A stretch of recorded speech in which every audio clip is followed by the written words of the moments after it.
8 लाख होगा और 10 साल में 15 लाख रुपया होगा।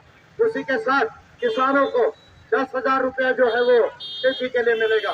भूमिहीन अगर लोग हैं उनको 5 एकड़ जमीन मिलेगी, और अगर पॉपुलेशन ज्यादा हो गया, जमीन समाप्त हो गई, तो 10 लाख की फिक्स डिपॉजिट उन्हें पोस्ट ऑफिस और साथ में बैंक में जो है वो एफडी करके मिलेगी, जिसका 6,500 रुपया महीना उनको जो है वो मंथली इंटरेस्ट मिलेगा। ये जो सारी पॉलिसीज मैं आप लोगों से कह रहा हूँ, आपके आधार कार्ड के साथ एक हेल्थ कार्ड बनेगा। जैसे आपका आधार कार्ड है वैसे एक हेल्थ कार्ड बनेगा, और कोई भी व्यक्ति अगर बीमार पड़ता है तो ब्लड टेस्ट से लेके ऑपरेशन से लेके छुट्टी होने के बाद 2 महीने 3 महीने तक डॉक्टर जो दवाई लिखता है वो 10 लाख रुपए तक फ्री मेडिकल आपको इंश्योरेंस होगा, 1 भी रुपया नहीं लगेगा। 460 लोग हर दिन हमारे देश में रोड पर मर जाते हैं। हो सकता है हम और आप में से कोई भी वो हो सकता है, लेकिन उनके परिवारों को एक्सीडेंटल इंश्योरेंस यदि ना हो तो उनके परिवारों पर बड़ी आफत आ जाती है। इसलिए 5 लाख रुपए का एक्सीडेंटल इंश्योरेंस हमारी सरकार जो है वो डिक्लेयर करने जा रही है। ये तमाम पॉलिसीज हम जो डिक्लेयर कर रहे हैं उससे इंडिया एक वैज्ञानिक और विकसित इंडिया बनेगा।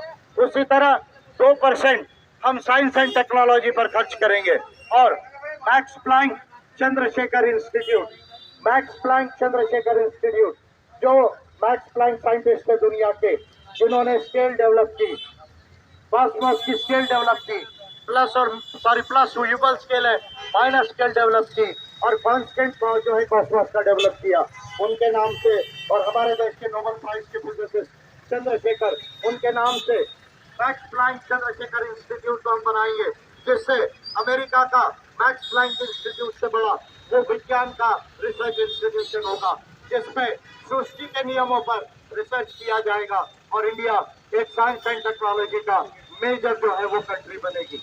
ये बातें आप लोगों को ध्यान में लेने की जरूरत है। अब कुछ बातें मैं आपको समझाने के लिए बताना चाह रहा हूँ। हमारे देश के प्राइम मिनिस्टर झूठ बोल रहे हैं। कैसे झूठ बोल रहे हैं?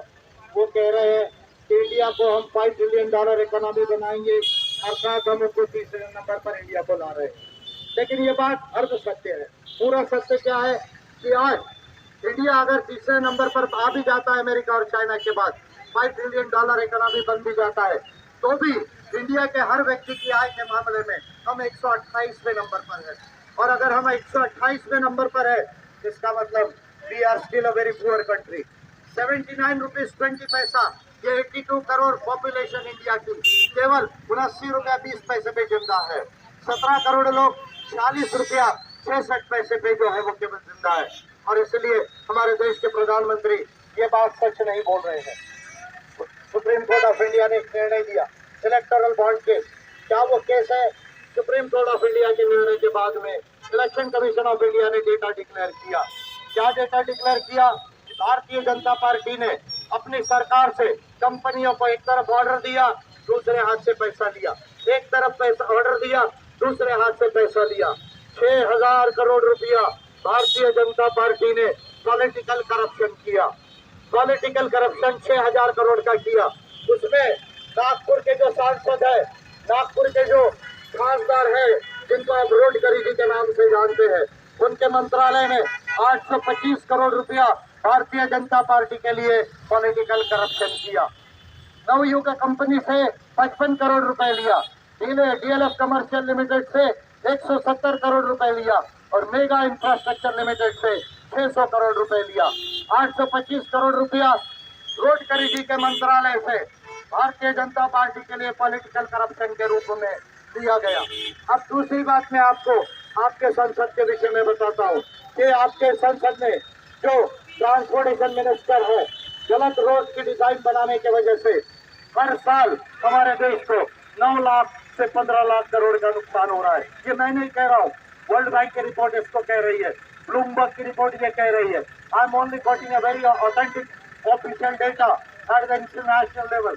कॉम्प्ट्रोलर एंड ऑडिटर जनरल ने भी बहुत सारे ऑब्जर्वेशन किए, जिसमें उन्होंने कहा कि रोड की कीमत बढ़ाई गई, 2 गुना, 3 गुना, 5 गुना, 10 गुना तक की जो है रोड की कीमतें जो है बढ़ाई गई, और आर्टिफिशियली रोड के जो है प्राइसेस बढ़ाकर जो है वो कंस्ट्रक्शन किया गया।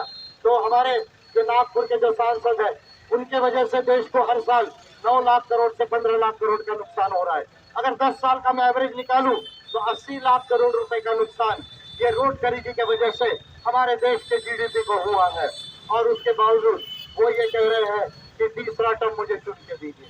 अब तो उनका मैथमेटिक्स भी बिगड़ गया है। वो कहते हैं कि मैं 5 लाख के मार्जिन से चुन के आऊंगा। मैं कह रहा हूँ कि कोई 10वीं कक्षा का स्टूडेंट उनको प्लस माइनस करना सिखा दे। 15 लाख वोट पड़ेंगे नागपुर में, 5 लाख वोट तो विजय मानकर को मिल रहा है। 5 लाख वोट यदि मुझे मिल रहा है तो फिर नितिन गडकरी जी 5 लाख के मार्जिन से कैसे चुन कर आएंगे? ये सिंपल मैथमेटिक्स कोई मुझे समझा दे।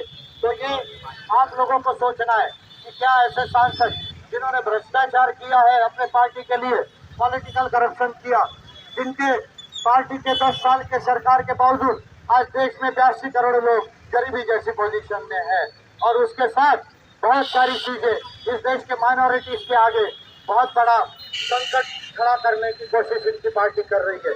कॉन्स्टिट्यूशन को संकट खड़ा करने की जो कोशिश जो है इनकी पार्टी कर रही है।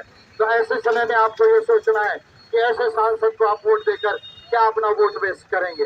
दूसरी बात, आप ये सोचते हैं कि भाई एक पार्टी को हराना है इसलिए हम दूसरे पार्टी को वोट करेंगे, लेकिन दूसरे पार्टी के जो कैंडिडेट है वो कारपोरेशन के लिए ठीक है, बम्बई के लिए ठीक है। क्यों ठीक है? क्योंकि पार्लियामेंट में जाकर पढ़ाई लिखाई का काम करना पड़ता है। वहाँ आपको कानून का नॉलेज होना चाहिए, ह्यूमन राइट्स का नॉलेज होना चाहिए, कॉन्स्टिट्यूशन का नॉलेज होना चाहिए, पॉलिटिकल साइंस, पब्लिक एडमिनिस्ट्रेशन का नॉलेज होना चाहिए, इकोनॉमिक्स एंड फाइनेंस का नॉलेज होना चाहिए, इंटरनेशनल